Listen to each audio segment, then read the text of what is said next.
नमस्कार, आप देख रहे हैं न्यूज नेशन। आपके साथ में लक्ष्मी उपाध्याय। बात होगी मिडिल ईस्ट में बदलते एक बार फिर से हालातों की। दरअसल मंगलवार को एक बार फिर से देखिए हूती विद्रोहियों की ओर से इजराइल में हमला किया गया और यह दावा किया गया कि उन्होंने मिसाइलों के साथ तमाम ड्रोन से टारगेट किया है और उन्होंने अपने हमले को बताया कि वो बहुत सफल रहा है। लेकिन दूसरी ओर आप देखिए कि इजराइल की ओर से कहा गया कि तमाम मिसाइलों को आसमान में ही नष्ट कर दिया गया। जो एयर डिफेंस सिस्टम है इजराइल का वो इतना ज्यादा सक्षम और मजबूत है कि शायद हूती के किसी भी हमले से इजराइल को कोई नुकसान नहीं हुआ। लेकिन अब सवाल ये उठता है कि जब ईरान के साथ सीज फायर पर समझौता बन गया था इजराइल का, तो आखिर हूती विद्रोहियों की ओर से इजराइल पर हमला क्यों किया गया? और अगर हूती विद्रोहियों की ओर से हमला हुआ है तो क्या इजराइल का अगला टारगेट यमन में हूती विद्रोहियों का खात्मा करना होगा? चूंकि इजराइल के रक्षा मंत्री की ओर से कह दिया गया है कि हमने ईरान में सांप के फन पर वार किया था और अब हमारा टारगेट है यमन में हूतियों को सबक सिखाना। सुमित जी मेरे साथ जुड़े हुए हैं।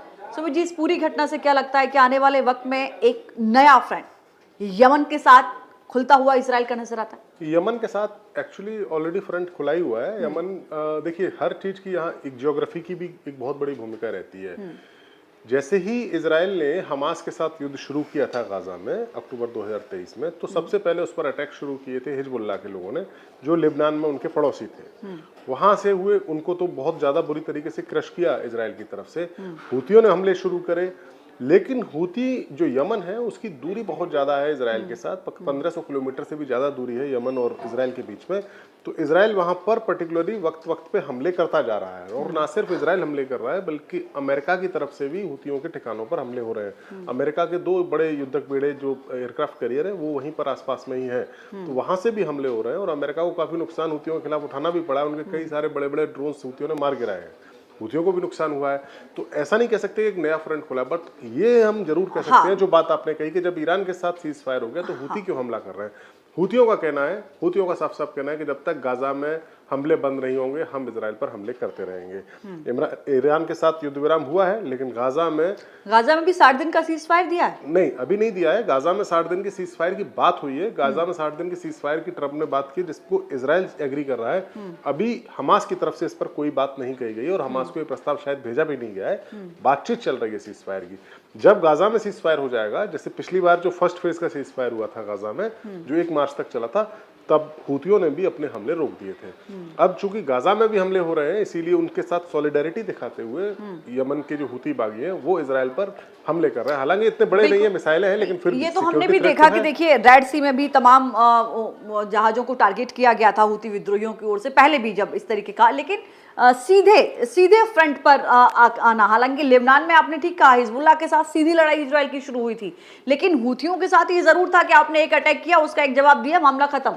लेकिन इस बार जो हम देख रहे हैं कि इजराइल के रक्षा मंत्री का सामने आना, सीधे तौर पर यह कहना कि अब हमारे टारगेट पर यमन में हूती विद्रोही होंगे, उनका सफाया करके ही हम दम लेंगे। अब तक ये शब्द हमने देखे थे कि हमास और हिजबुल्लाह के लिए किए जाते थे। हालांकि आपने बिल्कुल ठीक कहा कि हूतियों ने हमले किए हैं, लेकिन सीधे फ्रंट पर आकर इजराइल की ओर से इस तरीके का ऐलान नहीं किया गया है।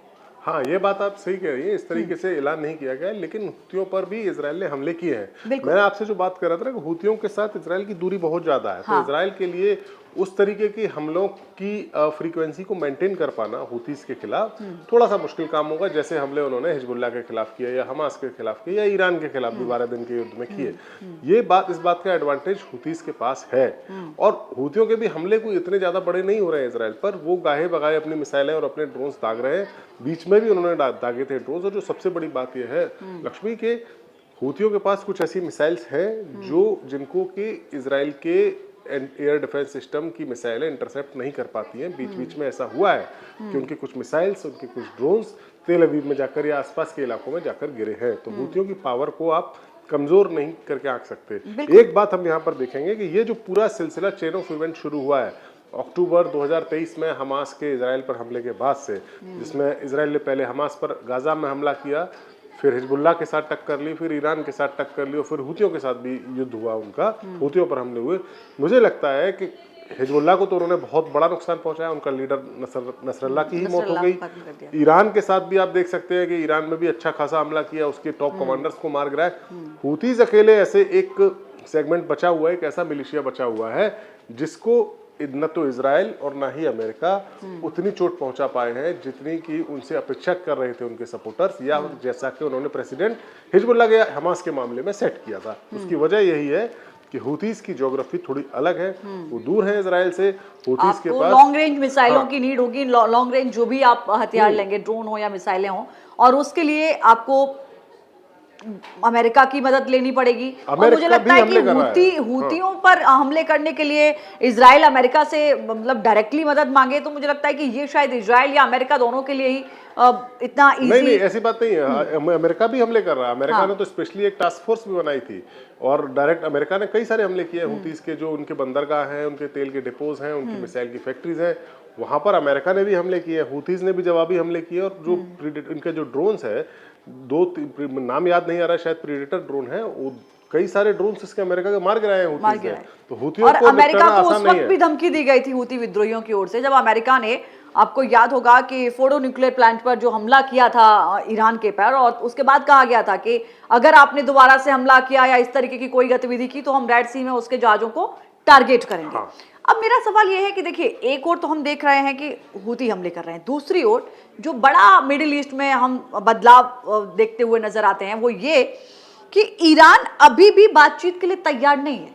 आपने बेशक कर दिया हो कि हमने फोर्डो नष्ट कर दिया, लेकिन जो 400 यूरेनियम है, 400 केजी जो यूरेनियम है, वो उसकी ताकत है कि वो 10 परमाणु हथियार अभी भी बना सकता है। ऐसे में अमेरिका से बातचीत के लिए उसका सीधा इनकार कर देना, आईएईए को बिल्कुल हटा देना, ये बताता है कि नहीं, आने वाले वक्त में चाहे वो हूती हो, हिजबुल्लाह हो, हमास हो या ईरान हो, इस सब के साथ एक बार फिर से इजराइल को टक्कर लेनी पड़ेगी। नहीं, टक्कर तो नहीं लेनी पड़ेगी, ये बात आप सही कह रही हैं, लेकिन इजराइल ने जो ईरान की जो प्रॉक्सीज है, हमास, हिजबुल्लाह, हूती, इनको कमजोर तो किया है, ईरान को भी कमजोर किया है, बिल्कुल किया। लेकिन जो बात कही जा रही थी, ये युद्ध शुरू करने के पीछे का जो मकसद बताया जा रहा था, जो उसका पॉलिटिकल मोटिव था, पॉलिटिकल टारगेट, किसी भी युद्ध में कोई भी देश अगर किसी युद्ध पर जाता है तो उसके एक पॉलिटिकल टारगेट सेट किए जाते हैं। जो पॉलिटिकल लीडरशिप होती है वो अपनी आर्म्ड फोर्सेस को एक पॉलिटिकल टारगेट देती है कि ये हमें अचीव करना है।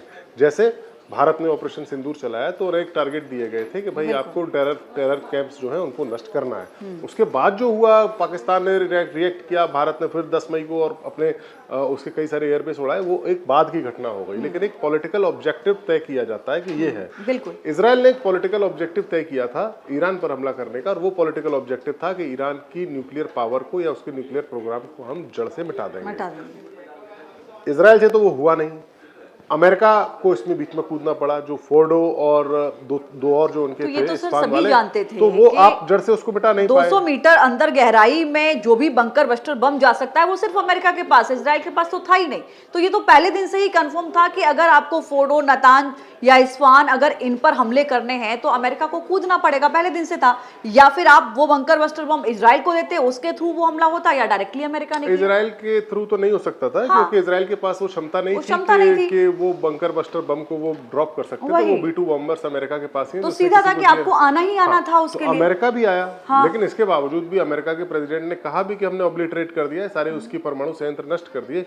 लेकिन इसके बावजूद भी अगर अमेरिका ईरान के साथ डील करने की बात कर रहा है, स्टीव विटकॉफ जो कि डोनाल्ड ट्रंप के स्पेशल एनवॉय हैं, वो अगर बातचीत कर रहे हैं कि भाई एक डील होनी चाहिए, बातचीत होनी चाहिए, इसका मतलब ये है कि ईरान की न्यूक्लियर बम बनाने की क्षमता अभी भी बरकरार है। और तो जो मूल सवाल था, वो मूल सवाल अभी भी वही का वही है। दूसरा, ईरान की वो हिम्मत कि कतर में अमेरिकी बेस पर टारगेट करके कहा कि हमने बदला लिया है। बेशक ट्रंप ये कहें कि कोई नुकसान नहीं हुआ, पीछे रह गया, बट आपकी एक इमेज को डेंट उसने किया।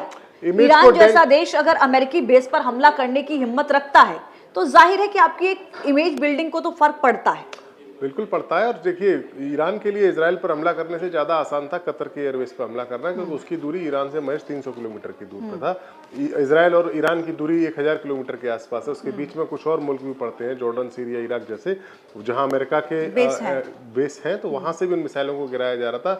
तो वो उनके लिए आसान था। और जो बातें सामने निकल कर आई कि उसने हमला किया और हमले के बाद ही युद्ध विराम हुआ, तो ये एक बात का संकेत था कि शायद वो ईरान को एक फेस सेविंग का मौका भी दिया गया था। हाँ। कि अपनी जनता के सामने आप कहें कि हमने अमेरिका हमला पर किया हमला किया, है, ताकि हमने युद्ध जवाब विराम हो और फिर आगे डील की बातचीत शुरू हो जाए। तो बातचीत होगी। मुझे जो लगता है, जो मेरा असेसमेंट है वो यही है कि ये 12 दिन के युद्ध के बाद अभी भी ईरान के साथ अमेरिका की डील होगी, लेकिन कितने ज्यादा कंसेशन आप एक्सट्रैक्ट कर सकते हैं इस डील में, सवाल वो है।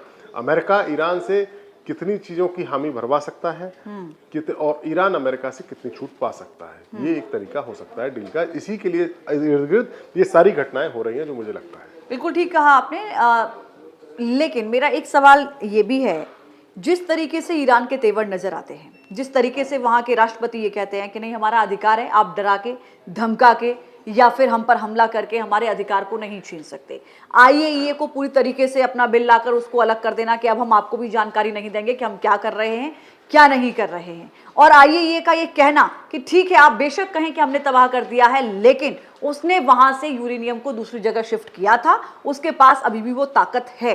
क्या आपको लगता है कि नहीं, बहुत कड़े तेवर के साथ अमेरिका ईरान को झुका सकता है, या फिर जो आपने उन पर प्रतिबंध लगाए हैं उनमें ढील देने का एक आप ऑप्शन देंगे, उसके एवज में आप कर सकते हैं, या कोई अन्य ऑप्शन आपको नजर आ रहा है? देखिए, प्रतिबंधों में तो आपको ढील देनी पड़ेगी। अमेरिका और ईरान के बीच में 2015 में डील हुई थी, बराक ओबामा जब प्रेसिडेंट थे।